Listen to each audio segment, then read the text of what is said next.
why this travel YouTuber is surprisingly controversial. Let's check it out.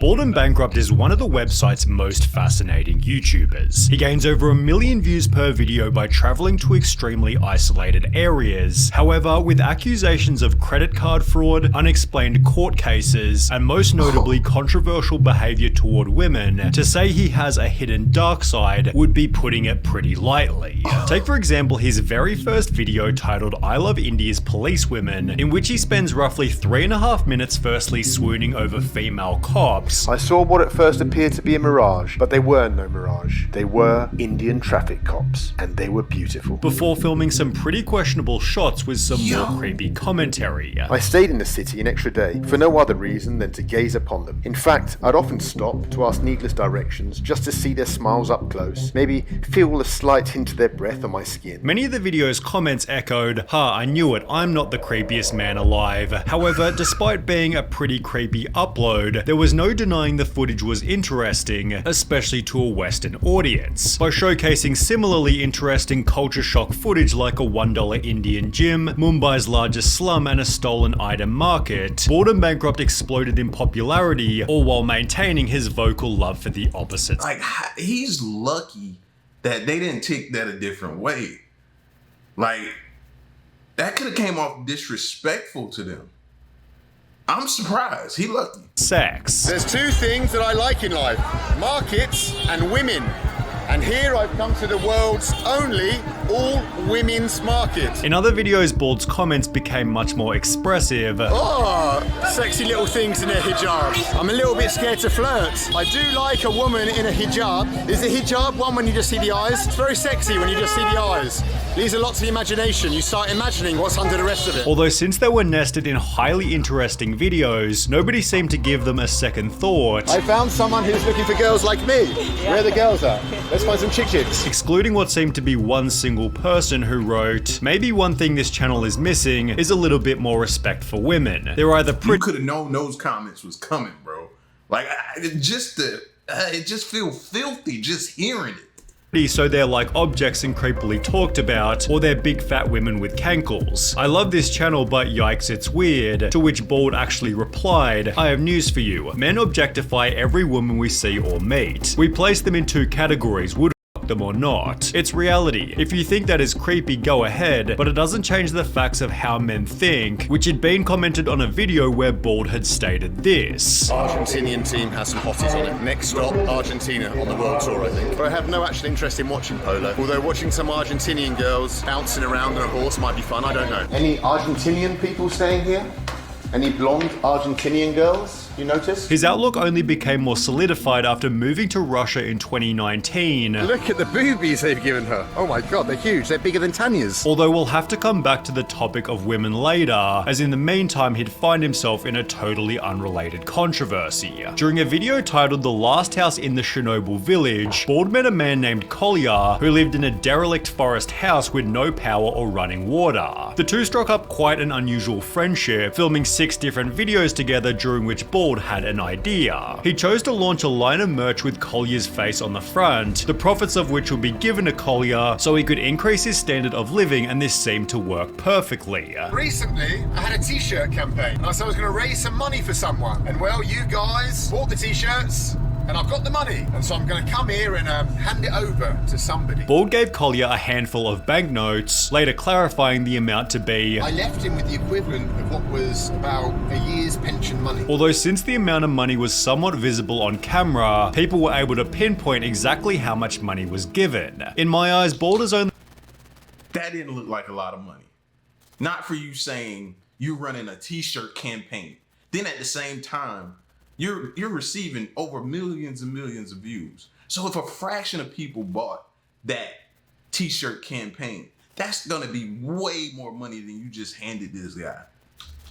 only given him 4 banknotes, which would be roughly 400 rubles or $200, which meant he only gave away the equivalent of 20 t-shirt sales. Not exactly a year's pension, is it, Bald? Although another post made things even worse. Bald failed to give Collier any of the estimated $10,000 money from the t-shirt campaign, apart from the $300 he gave on camera. It turned out that Collier wasn't even aware that he'd been filmed, and these kind people showed him the videos Bald made about him. In Bald's defense, giving $10,000 to someone with a severe alcohol addiction might have also been a terrible idea. Don't spend too much of it on alcohol, but Collier's his own man. I just hope we haven't killed Collier. But while Bald and Bankrupt might have done the right thing here, there were more Russian controversies just around the corner. During an upload titled "Would You Ride the Night Train to Chechnya?", Bald was back to talking about women by stating, "Hopefully at some point in the night at some stop a Chechen chick turns up and shares my compartment with me, and I can put on some romantic lighting. Salam alaikum, sister." However, as a result of calling Chechen women chicks, Bald was forced by the Russian government to apologize for the insult.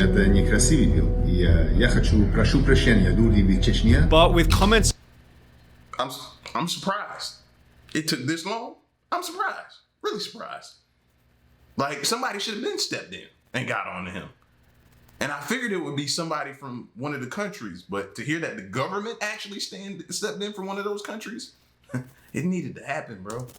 Such as lol forcing someone to make an apology for a random flippant joke. Chechnya sounds like a ridiculous place. A nice healthy reminder never to go there. Most people understandably thought that Chechnya was being ridiculous. However, Bald's next controversy was 100% his fault. British YouTube star behind Bald and Bankrupt detained at Russian Space Center. British YouTube star with more than 3 million followers is arrested near Russian spaceport in Kazakhstan. British YouTuber ordered to pay fine after Russians detain him at spaceport. Bald had actually filmed the day all of this went down and would upload it under the title "This video caused an international incident." He and a female accomplice had snuck into an old Soviet spaceship hangar without realizing the military had been notified, who were on their way to arrest them. Bald was released with a measly £60 fine. However, the arrest might have played into something more serious, which happened only 32 days later. He'd upload a new video titled "The Journey is Over," in which Bald explained he'd been unexpectedly arrested on the street and was forced to leave the country. I'm being kicked out of Russia with immediate effect. Banned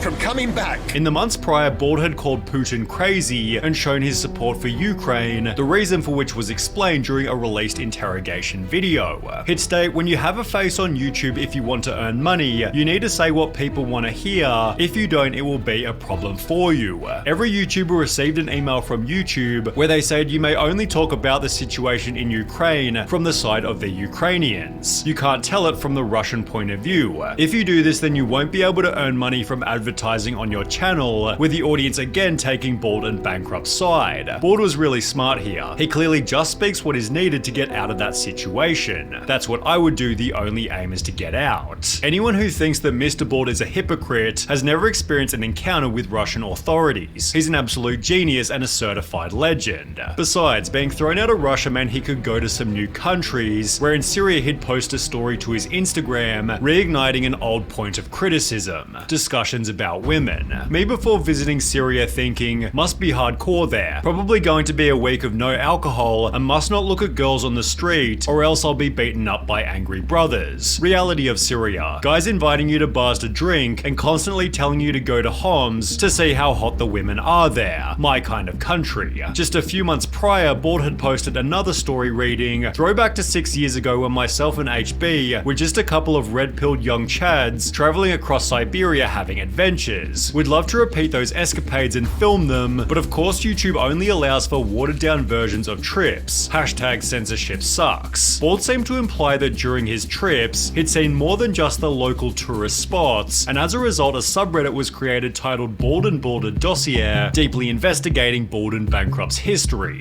They'd find that Bald had used the online alias Vorkuta, which was the name of a small Russian town that Bald had spoken fondly of in an article that he'd written. A person who'd who'd met Bald in real life also confirmed that Vorkuta was his alias, and you therefore might be wondering, why is this important? Well, Vorkuta, who later changed his name to the Fantasist, was a prominent member of the pickup artist and sex tourist website Rushv Forum, where prior to beginning YouTube he'd talk about wanting to head to places completely off the track, where he could find provincial seedy nightclubs with puke-stained carpets and suburban housing estates full of disenchanted and hopeless girls, in which his white god status is maximized even more. Bald also talked about faking his level of wealth in photos such as these, which helped him to sleep with an 18-year-old last summer when he was 38, with this video titled Dirty Secrets and Double Life of Bald and Bankrupt Exposed, giving a pretty good summary of Bald's 1600 forum posts. I mean, at this point, we know how this story gonna end. The dude's spiraling. He's spiraling out. You can see it. It's not gonna end well for this dude, bro. It's like you going around campaigning for something to happen to you, or, you know, like, why? Why do you want to, just like you're in destruction mode? Why? I don't never understand that. It's therefore no surprise he joked about being a pickup artist, and when someone commented on one of his videos, big sex pest vibes. He can't help but bear creep around any woman and it's been the same for years. Bald responded by stating, a sex pest for years? That's absolutely unfair and untrue. I've actually been a sex pest for decades. Bald was seemingly exercising his strategy for dealing with criticism. How do you deal with it when people are like saying terrible things about you? I suppose every YouTuber has their own techniques to cope with that mentally, but for me, like, embrace it, love it, and amplify it. When someone says like you're the biggest wanker in the world, you say, that's right, mate, bigger than you'll ever know, even worse than you think I am. What are you gonna do about it? And while this works pretty well 95% of the time, doubling down on a sex pest comment was something he probably should have just ignored. It didn't help that he was also accused of SA in the year 2000, and while an article on the incident confirmed that Bald was acquitted, the judge stated their behavior towards the woman had been appalling. Combine this with a forum post where Bald bragged about his Rohypnol game, and another joke on his Instagram reading, if you see this man, do not approach but call the police immediately. He is wanted in connection to a crime where Rohypnol was used. It's not hard to see why some might think that Bald's a bit of a creep. On top of this, Bald had suspicion. Somebody, what is that? And should I be typing this in my phone to figure out what it is? But I've never heard of this before. So I'm almost a little bit nervous to type this in my phone. ROHYPNOL.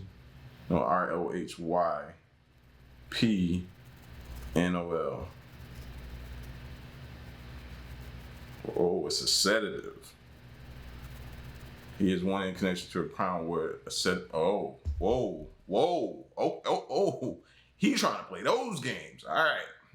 Telling you, this ain't gonna end well for him. It's not hard to see why some might think that Bald's a bit of a creep. On top of this, Bald had suspiciously changed his name from Benjamin Rich Swift to a more simple Benjamin Rich, the reason for this being explained by Bald and Bankrupt himself. He'd state, I owed £30,000 on credit cards and bank loans here in the UK about 5 years back. There was no way I could pay it back. I decided to change my surname to my mother's maiden name and change address, and I never heard from them again, for which the audience actually admired him. I respect him more now. Scamming a bank is morally right. What a beast, keep on traveling bro, which is exactly what he'd do until he'd post an Instagram story in Germany. Only been in Europe 2 minutes and already been ripped off. £15 for 3 mouthfuls of pasta. Germany, just like the UK, must be a failed state. They need their old leader and some Hugo Boss suits back in power to sort things out. After Bald posted that to his Instagram story, he'd receive a text from his mum reading, glad you arrived back safely but not sure about your comment with the food, prompting Bald to post another story reading, my mum always worried when I'm trolling with based comments. Mum, get off Instagram, you're too old. In fact, if I find you on here again, I'll start posting my collection of George Floyd memes, which on the internet of course ruffled some feathers, although for a slightly funnier reason. It was based from a 48-year-old man is actually crazy. After Bald also showed extensive support for Andrew Tate, he was slammed by NFKRZ despite the two collaborating together in the past. Red pill circle jerkers, digital nomad expat,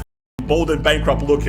and as a result, it seems their friendship completely disintegrated. I randomly accidentally found out that Board actually blocked me on Instagram completely. On top of blocking NFKRZ, Board wiped everything else from his Instagram, leaving one single image with a pretty heartfelt caption. As I wind down my YouTube career, I'm looking forward to slowly going back to being Ben from Brighton once again, instead of Board from YouTube. If I'm going to be congruent with that desire, then I should remove as much of Bored and Bankrupt from the web as I can. Interestingly, that had been posted on the 7th of July 2022, which was the same day as when his forum posts were first exposed on YouTube, almost certainly explaining his sudden desire to quit. Impressively, however, Bored and Bankrupt soldiered on and continued uploading high quality content, possibly realizing he could only look to the future as he had no way of changing his past. However, in a recent interview with Joe Fish, Bored and Bankrupt stated that he'd pretty much completed his travels. I've been very, very fortunate, and I can say that I've pretty much ticked off everywhere I truly want to go. I'm more interested now in learning more about my home country than I am about seeing those other places. And while Bored has definitely had somewhat of a bumpy history, him quitting YouTube would be a depressing end to a channel loved by many with so much future potential. So this one is why Monster Beverage has the best performing stock in over 30 years. Let's check it out. Let's say you invested $1,000 in this company's stock in February 1994. Today, that $1,000... That irks me when they say that, bro. If you would have invested, I didn't know about investing back then. Be realistic. Tell me if I would have invested yesterday, my money would be this much today. Do that. I know that's not logical, but still, it still irks me. would be worth $2 million. You're probably wondering what company that is. It's not Amazon, it's not Microsoft, or even Google. In fact, it's not a tech giant at all, but an energy drink company. Monster Beverage Corporation, or Monster for short. We've had a buy on the stock for a decade plus straight.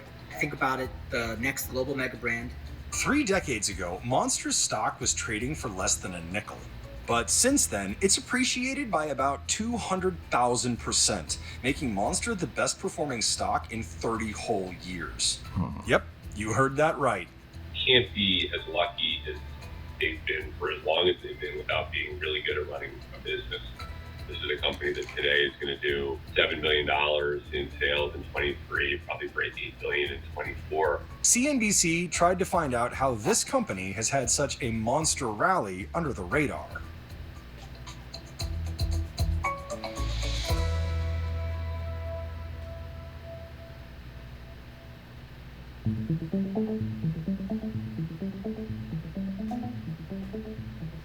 In 1990, South African entrepreneurs Rodney Sachs and Hilton Schlossberg bought a struggling juice company by the name of Hansen Natural and immediately took it public after decades operating as a private entity.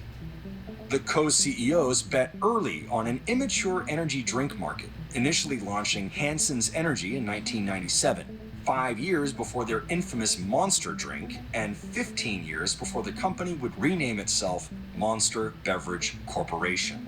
It was bought out of bankruptcy, then they created the Monster brand out of nowhere, launched it, and then it just kept on building and building. And what's fascinating is they built it the right way. They were very slow and methodical in how they built the distribution of the brand, making sure it was strong in every market that it was in. The company had made enough strides that the Coca-Cola company took notice. The soda giant bought a 16.7% stake in exchange for $2.15 billion in cash. The stake For the Monster drinkers that are present right now, what made you first say, I want to try this? It had to be like the look, the can, with like the 3 little scratches down the can to make it look like a Monster scratch down it. That was whoever designed that print, that logo for it, the design for the can was a genius. Whoever that person is was the genius, and they better be glad they found that person to do it, because that can still is probably one of the top few cans, just display wise, that I think I've ever seen. stake has since grown to 20%. Coke transferred the ownership of its energy drinks to Monster, who in turn traded its non-energy drink businesses, including Hansen's juice products, to Coke. Additionally, the two companies strengthened an existing distribution agreement. Coke became Monster's preferred global distribution partner and agreed that Monster's brands would be the only energy drinks it would distribute. Since the Coke partnership, Monster's market cap has about tripled. The Coke agreement was a landmark event for this company. They've obviously been showing that they can grow globally, and that's what effectively they've been doing, what's been driving most of the growth and the outperformance in the stock. Monster's brilliance? Knowing its customer. Selling its best seller, Monster, for the same price as main competitor Red Bull's product, only twice the volume.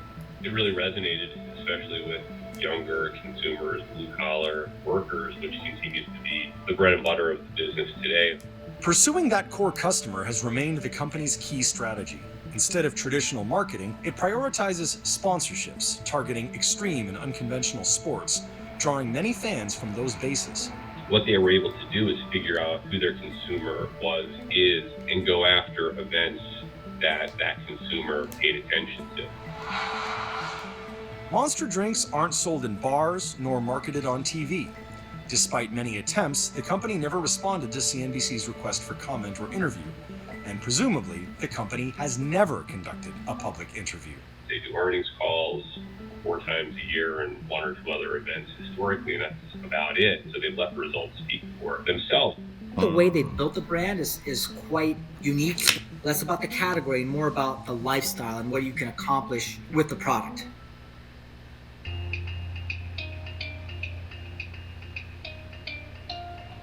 Monster offers a variety of products, anything from alcohol to coffee to other energy drink brands. Unlike technology that demands constant upgrading, these types of products deliver steady returns. They rarely become obsolete. But even more central to Monster's success is that it operates as a holding company with dozens of subsidiaries that handle and develop various beverage brands, some under the Monster name and others that operate mostly independently.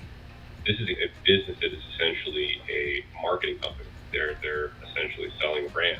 There's very little capital intensity in the business. They produce way more cash than they can ever spend, which is a really good problem to have. The company is asset light relative to other consumer staple businesses. It doesn't have many manufacturing facilities, and it doesn't distribute its own products, hence the importance of the Coca-Cola partnership.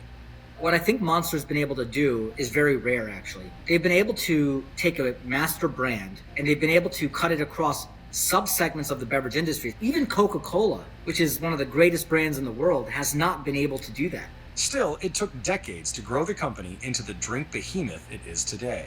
It really didn't get going until they introduced Monster. They had introduced some other energy drink brands in the late 90s, and for various reasons, they never fully took off. And it wasn't until Monster was created and really started driving growth. For 31 consecutive years, Monster's sales have grown. In 2023, the company achieved record third quarter net sales of $1.86 billion, up 14.3% from the same period in 2022. Its Monster Energy Drinks segment, which includes several brands, represents the majority of that.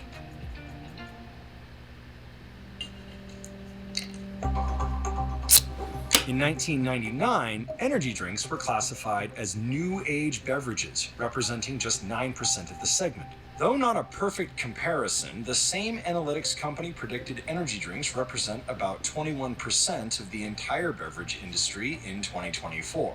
The energy drink industry has expanded rapidly. Dozens of new products and companies have entered the market. In 2023, energy drinks brought in $21 billion in revenue. You know, I never really got in on that wave of energy drinks, even in college where people would use them to stay up. Only time I really had one of these brands, which would be Red Bull, was in a mixed drink, Jaeger Bomb or Vegas Bomb. I think, is it in a Vegas Bomb? I can't really remember. Those were the only 2 drinks. Those are the only 2 times. You know what I mean? Like, I never really got into that. I was always so afraid of the sugar content. And I know some of them campaign to not have as much sugar, or they tell you it won't cause you to crash or something like that. But I was always afraid of that aspect of it. So I kind of shied away from it, except when I'm drinking. Yeah, I'm drinking, I'm reckless. I'm reckless. So just give it to me. But yeah, I never really fell into that, man. I couldn't even probably tell you what a Monster tastes like. Still, Monster, then Red Bull, are the largest energy drink producers. 57.2% of the category is made up of other players like Ghost Energy, owned by Anheuser-Busch InBev. Overall, the category is expected to continue growing revenues even as additional products arrive on the market. Consumers see a greater value of buying an energy drink today than a lot of other things. Everybody can continue to win even if the base gets bigger. Monster bought one of its biggest competitors, Bang Energy, in 2023 after it went bankrupt, a strategic move that netted them a new manufacturing facility. The company's past returns don't necessarily guarantee future gains, but analysts say its stock is primed to keep up the momentum. We've been recommending it for a decade. When you outperform this long, by this much, you should be a known entity at this point. But we're still in the very early innings of this global story. This is going to last a lot longer. This is not just going to end because they've had all this massive outperformance in the stock market. It's not as big as it can be in China or India. You know, it's not in every sub-segment like you see in the US. So there's a lot of expansion opportunities.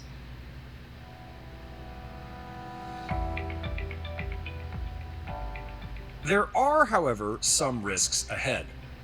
Sachs and Schlossberg steered the company into the 21st century and through explosive growth, but are now in their 70s. No clear successor has been named. These are really, really sharp managers. The decision-making is very consolidated. And I think they need to start thinking about creating comfort with the investor community that there is a legitimate succession plan. Bans add another obstacle.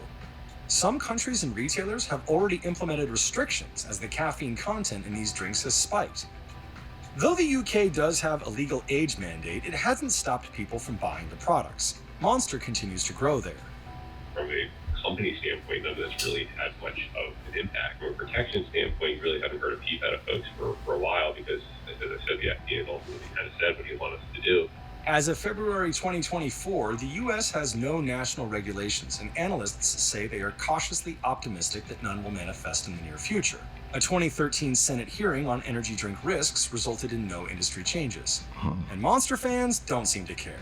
This stuff isn't particularly healthy in the conventional sense, and yet the consumer seems to defy that view. They're willing to look past that for a once a day, once a week consumption occasion that they treat themselves. And so I think that's one of those things that's maybe a little bit harder to understand, and yet clearly has been a factor in driving growth, probably will be a factor in driving growth going forward.